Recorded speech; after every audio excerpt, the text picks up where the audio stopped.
and really hate public speaking, so I'm going to keep this brief.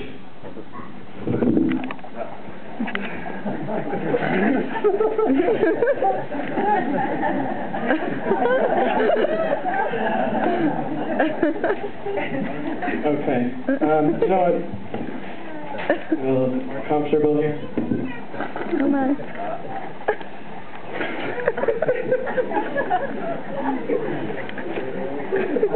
What a ham.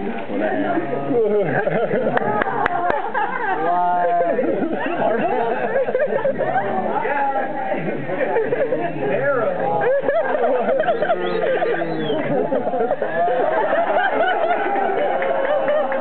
Alright. Anthony, I'm particularly sorry. I'm pretty humiliated right now. But just for one day, I can suck it up, I guess, and be a Michigan fan. And I will agree for one day that Steve Fisher, Leah, and the Fab Five were the greatest team of all time. I think I seriously just threw up in my mouth a little bit. Leo, it's truly an honor to stand by you here on this joyous occasion and be there for you as you were for me. However, let's be honest with ourselves. The success of this beautiful wedding ultimately lies with Sierra, who you look absolutely stunning this evening.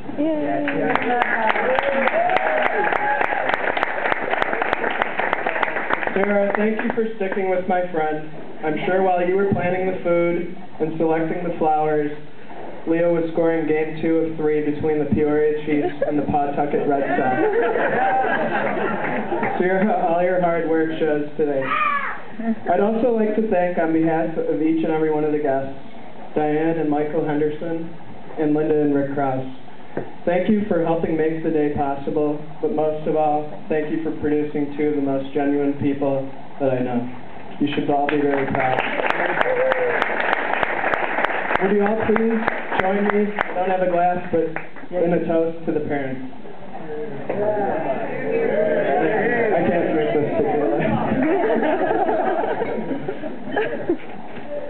Now, I really wish I could tell you the exact day when Leo and I first became friends, but it was more over the course of years that our friendship strengthened. Perhaps we first met at one of Michael Kors' birthday parties, when our friend Omar Marcos, at the ripe age of 5 or 6, claimed to flick a hockey puck on the roof of a 3-story house. Somehow Leo and I still can't remember that, Omar. Perhaps it was around 3rd grade, when under the tutelage of Coach Rick Krause, we were members of Jerry's Clippers baseball. I, an automatic strikeout at the plate, and a complete liability in the field.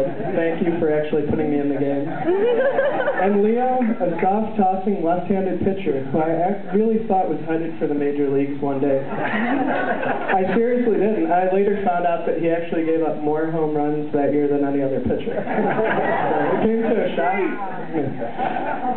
Ever since then, we really bonded when it came to sports. More watching and analyzing than playing, as we knew where our skills rested. We actually did play hundreds of hours of basketball until Leo and I one day received a lifetime ban from the O'Shaughnessy driveway for basically winning a game. Leo retired that day at the tender age of 21. Whether we were watching a football game or simulating baseball statistics on our computers, we seemed hooked on sports. It's no surprise that Leo followed his passion into a career.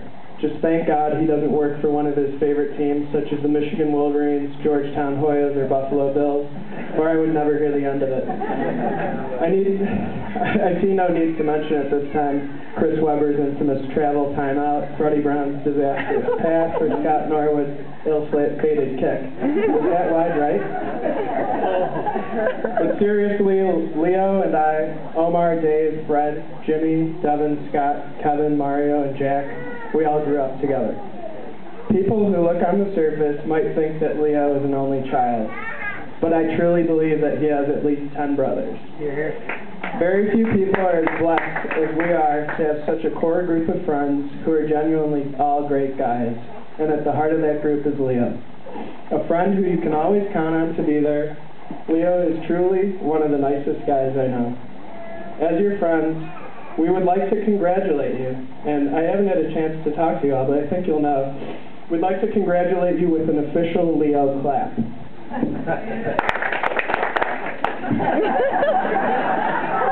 Thank you, everybody. I knew you'd catch on.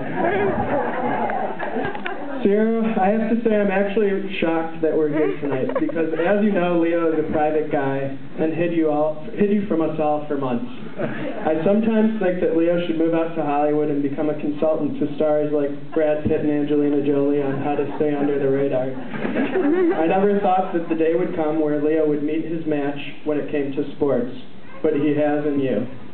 Besides being able to destroy the man in a three-point contest, and even a game of Pop-A-Shot, a feat I tried to accomplish for at least 8 years, but never could even beat him in a single game. Sierra might know as much, if not more at times, that I've seen about current college and professional sports. It truly hit me what a perfect match Sierra and Leo were for each other when they were at a bar watching the NCAA tournament with me, and the two of them were debating which school had a better point guard. I honestly was completely lost. I had no opinion. I'm going to guess whoever Sierra was defending at the time was the better player. Ogden Nash said, "To keep your marriage brimming with love in the loving cup, whenever you're wrong, admit it. Whenever you're right, shut up." Leo always has been such a wonderful person, but Sierra, you've truly completed Leo. Your love for each other radiates every time I'm around you two. In fact, I often get reminded by my own wife, Tatiana, why can't you be as loving as Leo all the time? While it might sound funny, it is actually true. We should all use Leo and Sierra's love as a shining example in our lives. Leo, I've never seen you happier than you are today. Sierra, thank you for making my friends so happy. Leo and Sierra, please know that you can count on each and every one of us here today. And as Emerson once said, here's to you, my friends, and to friendship. For the only way to have a friend is to be one. And as an old Irish blessing goes, may God be with you and bless you. May you see your children's children. May you be poor in misfortunes and rich in blessings. May you know nothing but happiness from this day forward. Please join me and raise your glasses to a true dream team, Leo and Sierra.